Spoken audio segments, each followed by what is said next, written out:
Minimum value find करने वाले question को आज हम लोग मिल करके बहुत ही आसान बनाने वाले हैं। इतना आसान कि ऐसे मैक्सिमम पीवाई क्यूज में पेन भी नहीं उठाना पड़ेगा, विदाउट पेन बना सकते हैं। समझ लेते हैं बढ़िया से, आराम से इसे समझ लेते हैं और उसके बाद ऐसा कोई भी क्वेश्चन तुम देखना बहुत ही आसानी से हम लोग बना सकते हैं। यार तुम दो कॉन्सेप्ट जरूर पढ़े होगे, एक एम और एक जीएम, अर्थमेटिक मीन और ज्योमेट्रिक मीन, है ना। रिवाइज करा देते हैं कि अगर ए और बी, मेरे भाई ए और बी ये दो नंबर है, लेट कर लिया जाए, इसका अगर अर्थमेटिक मीन निकालना होता है तो हम लोग दोनों को जोड़ करके 2 से डिवाइड कर लेते हैं। अर्थमेटिक मीन एवरेज ऐसे निकालते हैं ना, दोनों को जोड़ करके 2 से डिवाइड करा लेते हैं। और अगर इसका ज्योमेट्रिक मीन निकालना हो तो दोनों को प्रोडक्ट करा के रूट लगा देते हैं।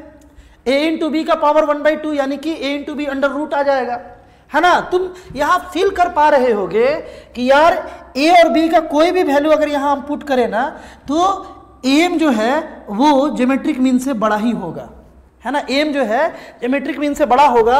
एक बस इनइक्वालिटी तुम ध्यान से सीख लो, a प्लस b/2 जो है ये बड़ा होगा, a और b फील कर पा रहे होगे। बस एक इनइक्वालिटी को बढ़िया से समझ लेना है कि अर्थमेटिक मीन जो है ना, इसका मिनिमम वैल्यू ज्योमेट्रिक मीन होता है, यानी कि अर्थमेटिक मीन हमेशा ज्योमेट्रिक मीन से यार बड़ा ही होता है।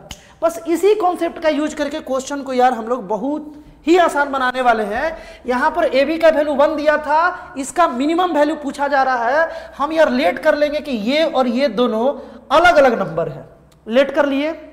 इन दोनों का अगर हम लोग अर्थमेटिक मीन निकालेंगे तो दोनों को यार जोड़ करके 2 से डिवाइड कराना होगा, और दोनों का ज्योमेट्रिक मीन निकालेंगे तो दोनों को प्रोडक्ट करा के रूट लगाना होगा।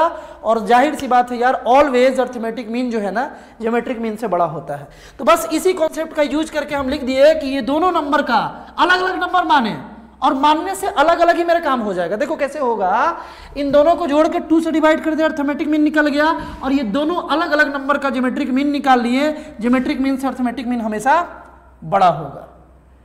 अब अगले स्टेप में देखो तुम, यहां पर हम a का पावर 4 और b का पावर 4 को मल्टीप्लाई करेंगे तो ab का पावर 4 हो जाएगा, और ab अगर 1 है तो यहां पर हम लोग 1 का पावर 4 लिखेंगे मेरे भाई। 1 का पावर 4 1 ही होता है, और 1 इंटू 4 यहां से 1 गायब हो जाएगा, केवल 4 रहेगा। 1 इंटू 4 4 ही होगा ना मेरे भाई। और रूट अंडर 1/4 को मेरे भाई हम लोग क्या लिख सकते हैं, रूट अंडर 1/4 को हम लोग 1/2 लिख सकते हैं। ध्यान से देखो क्वेश्चन आसान, ये 2 और 2, इस 2 को और इस 2 को हम लोग यहां से कैंसिल करा दें तो तुम देख पा रहे होगे कि जो एक्सप्रेशन का मिनिमम वैल्यू पूछा था वही एक्सप्रेशन इस तरीके से बनाने से बच गया, और ये ग्रेटर देन इक्वल टू 1 आ गया, है ना। ये 2 और 2 दोनों साइड पॉजिटिव था तो ये कैंसिल तो करा ही सकते हैं ना, ये दोनों कैंसिल हो गया। और यहाँ पर हम देख रहे हैं कि इसका मतलब जिसका मिनिमम वैल्यू बताना था ये 1 आ गया। 1 कैसे आ गया कि बोला जा रहा है यहाँ पर कि ये जो एक्सप्रेशन है ये 1 होगा या 1 से बड़ा होगा। ये एक्सप्रेशन 1 होगा या 1 से बड़ा होगा, मतलब इसका मिनिमम वैल्यू 1 होगा। आई होप बालक इस क्वेश्चन को तुम बिल्कुल आसान तरीके से समझे होगे। कंप्लीट वीडियो एम और जीएम इनइक्वालिटी पर लाने वाले हैं, जिसमें जितने भी इंपॉर्टेंट पीवाई क्यूज हैं इससे बनने वाले वो सारा उसमें अपलोड करने वाले। इस टाइप का और भी कंटेंट जो तुम्हारे जेईई मेंस, जेईई एडवांस के सफर को लगातार आसान बना रहा है मेरे भाई, लगातार अपलोड हो रहा है इस चैनल पर। एक बार चैनल को जरूर विजिट करना।